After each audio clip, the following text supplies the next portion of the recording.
बिहार सरकार ने अभी हाल ही में, कल ही का न्यूज है ये ऐसा न्यूज नहीं है कि 2-4 दिन 10 दिन पहले का है, और इसीलिए हम आपके बीच रख रहे हैं।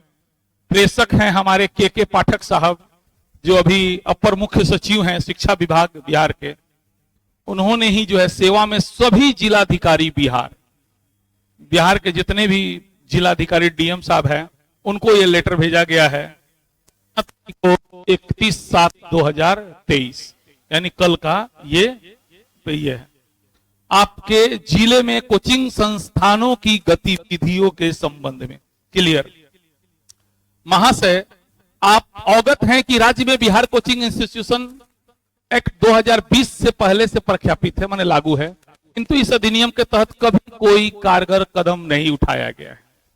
1 जुलाई 2023 से विद्यालयों के गहन अनुश्रवण की व्यवस्था स्थापित की गई, जो कि अब वह एक अस्थायित्व ले चुकी है।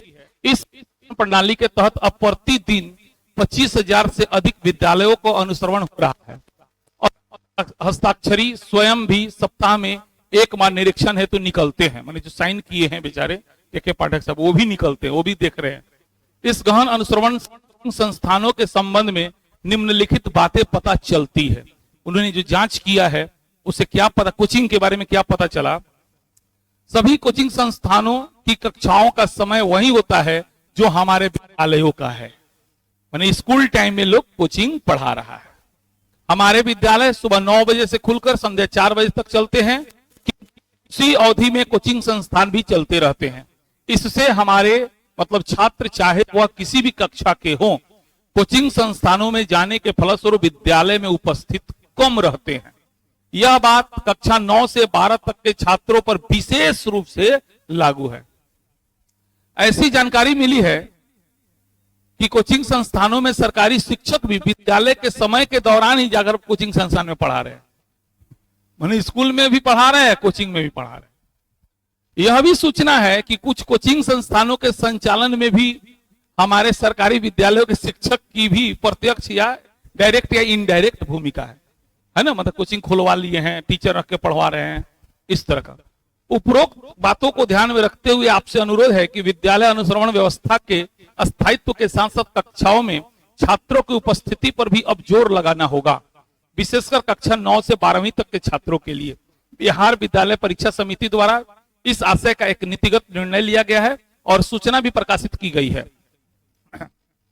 मतलब जो भी छात्र 75% से कम उपस्थित रहेंगे उनको एग्जाम में बैठने ही नहीं देना है। जो भी छात्र 75% से कम स्कूल जाएंगे उनको एग्जाम में नहीं बैठ, बहुत सारा नियम बना है। चलिए अब आते हैं तीसरी बात, उन्होंने क्या देखा। उपरोक्त पृष्ठभूमि के आलोक में आपसे अनुरोध कि आप अपने जिले के कोचिंग संस्थाओं की गतिविधियों पर भी नियंत्रण करें, क्योंकि कोचिंग संस्थानों की समानांतर समय सारणी के चलते विद्यालयों में छात्रों की स्थिति में आवश्यक सुधार नहीं हो पा रहा है। उल्लेखनीय है कि एतत् संबंधी अधिनियम जो वर्ष 2010 से ही प्रख्यापित है के तहत इनकी गतिविधियों पर नियंत्रण हेतु आप प्राधिकृत हैं।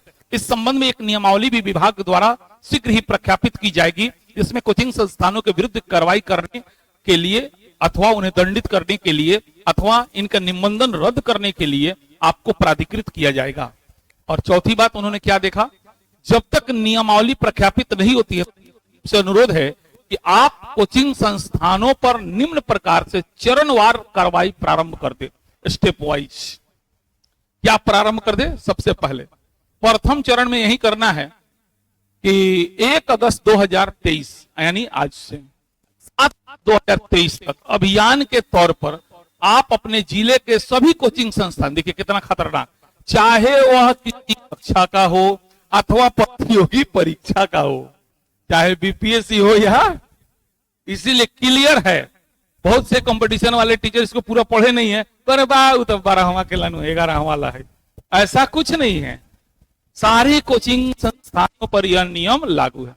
जो अंधकार में रहेगा उसके कोचिंग में ताला मराएगा। बहुत कड़ा नियम है, जैसे शराबबंदी को कैसे लागू किए वैसे ही इस तरह का नियम है। तो सीधे बात हो गया, प्रथम चरण में क्या करना है कि अभियान के तौर पर आप अपने जिले के सभी कोचिंग संस्थानों की सूची बना लेना है, वो सबका लिस्ट तैयार करेंगे डीएम साहब। उसके बाद क्या करना है, 8 अगस्त 2023 से लेकर 2023 तक आप इन कोचिंग संस्थानों के संचालकों की बैठक स्वयं अपने स्तर पर बुलाएंगे और उन्हें निम्नलिखित के बारे में आगाह कर देंगे। मतलब सारे कोचिंग वाले को बुलाना है, एक मीटिंग करना है और उस मीटिंग के दौरान उनको क्या क्या बताना है। पहली बात यह बताना है कि वे अपने कोचिंग संस्थानों को विद्यालय अवधि यानी सुबह 9 बजे से पहले और संध्या 4 बजे के बीच में नहीं चलाएं। प्यार से पहले समझा देना है कि 9 बजे के बाद या 4 बजे के पहले कोचिंग नहीं चलाना है।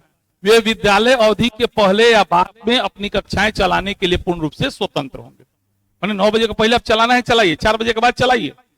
हाँ, वे अपने टीचिंग फैकल्टी में माने टीचर स्टाफ रखते हैं, किसी ऐसे व्यक्ति ही रखना है जो स्वयं किसी या अन्य सरकारी अथवा गैर सरकारी अध्यापक या कर्मी हो। किसी स्कूल, यहां तक कि गैर सरकारी प्राइवेट स्कूल के भी टीचर से आपको नहीं पढ़वाना है। सीधा बात कहा गया। कोचिंग संस्थानों के संचालन मंडल में यदि किसी कार्यरत सरकारी कर्मी पदाधिकारी को रखा है तो उसकी सूचना वे जिला पदाधिकारी को समर्पित कर दे। अगर आपने अपने कोचिंग में किसी को रखा है तो आप उसको बता दे पहले ही। चलिए, तृतीय चरण में क्या करना है तो हो गया। प्रथम चरण में सूची बनाना है, दूसरे चरण में मीटिंग बुला करके समझा देना है और तीसरा चरण 16 अगस्त से चालू होगा। 31 अगस्त तक आप अपने अधीनस्थ दंडाधिकारियों की प्रतिनियुक्ति करते हुए इन सभी कोचिंग संस्थानों का सघन निरीक्षण कराएं। उसके बाद मैंने 16 अगस्त से जो नियम नहीं मान रहा है उसका जांच करिए। पूरा मजिस्ट्रेट घूमेगा जिसमें बीडीओ सीओ ये सबको पावर दिया जाएगा, वहीं जाएगा देखेगा 9 बजे के बाद क्लास चल रहा है, भाई क्यों चल रहा है, नोटिस जारी करेगा। लेकिन ध्यान दीजिएगा, यदि वे सुबह 9 से 4 के तक कोचिंग का कार्य करते पाए जाएं तो उन्हें लिखित चेतावनी नोटिस निर्गत किया जाए और आगाह किया जाए कि वे अपनी समय सारणी में बदलाव कर लें। समय दे दिया सरकार आपको, ऐसे 16 अगस्त तक सब ठीक कर लेना है, नहीं तो 16 अगस्त के बाद नोटिस आ जाएगा आपके पास। 31 अगस्त के बाद यदि कोई कोचिंग संस्थान उपरोक्त बातों को नहीं मानते हुए अपनी गतिविधियों में कोई सुधार नहीं लाते हैं तो उसके लिए नियमानुसार अग्रेतर कार्रवाई करने हेतु विभाग शीघ्र विस्तृत दिशा निर्देश जारी करेगा। मतलब ताला लगा दिया जाएगा, सीधा बात। 31 अगस्त तक, 16 अगस्त से 31 अगस्त तक हम लोग नोटिस के साथ अलाउ है। तो क्या जरूरी है नोटिस लेने का? एक बार नोटिस आया जाएगा, हाईलाइटेड हो जाएगा, तो हम लोग 16 अगस्त से नियम बदल दिया जाएगा, है कि नहीं? आपके सामने ये व्यवस्था स्थापित है। तो सबसे पहली बात, कोई भ्रम में मत रहिए, सारे कोचिंग पर यह नियम लागू है। किसी भी प्रकार का कोई भी कोचिंग है वो सारे, कोई स्क्वीज कोई दे आप नहीं मानिएगा, ठीक है?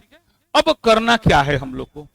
चलिए, तो करना यही है कि अगर मोतिहारी के जितने भी कोचिंग संचालक है अगर वो बुद्धिजीविता के साथ काम ले तो ये कोई बहुत बड़ा नियम नहीं है।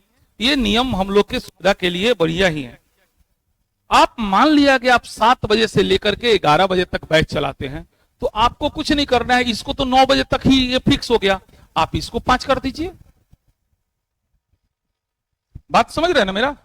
तो 7 बजे वाला 5 बजे कर दीजिए, 8 बजे वाला 6 बजे कर दीजिए, सीधा कॉन्सेप्ट है। मान लिया आप 8 बजे से लेकर के 10 बजे तक चलाते हैं, 2 ही घंटा पढ़ाते हैं, तो आपको कुछ नहीं करना है, यहां 9 कर देना है और इसमें से कितना कम है 2 घंटा, तो 2 घंटा कर दीजिए, 7 बजे से आप पढ़ाइए। इससे क्या होगा, किसी का बैच किसी दूसरे बैच से नहीं टकराएगा। एक टीचर का बैच दूसरे टीचर के बैच से नहीं टकराएगा। बताइए संभव है कि नहीं है?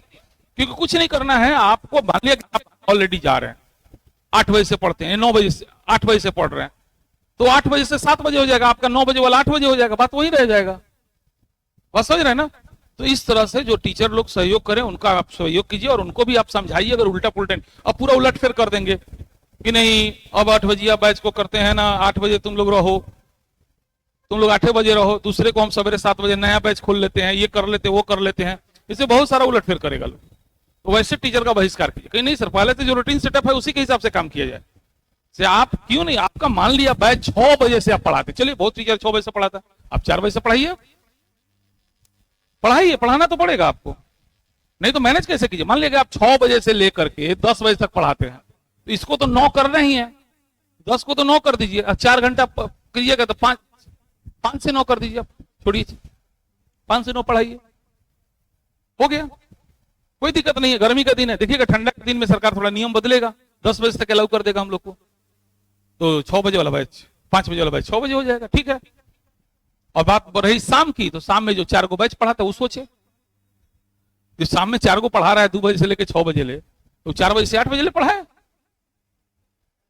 हाँ, तो दूसरा कोई उपाय नहीं है।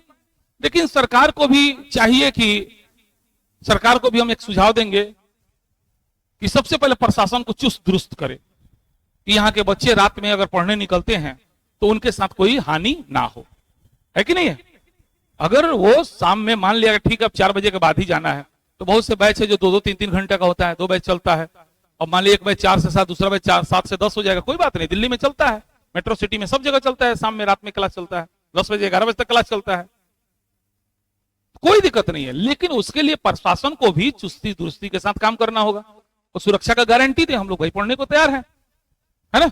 तो इस तरीका से इस बात को ध्यान में रखिएगा, ठीक है। तो यही नियम बना है। चलिए, संयोग से आप लोग का 10 बजे का टाइमिंग है, वो देखा जाएगा, तो आप लोग का टाइमिंग अब कितने बजे हो जाएगा उसको भी देखते हैं।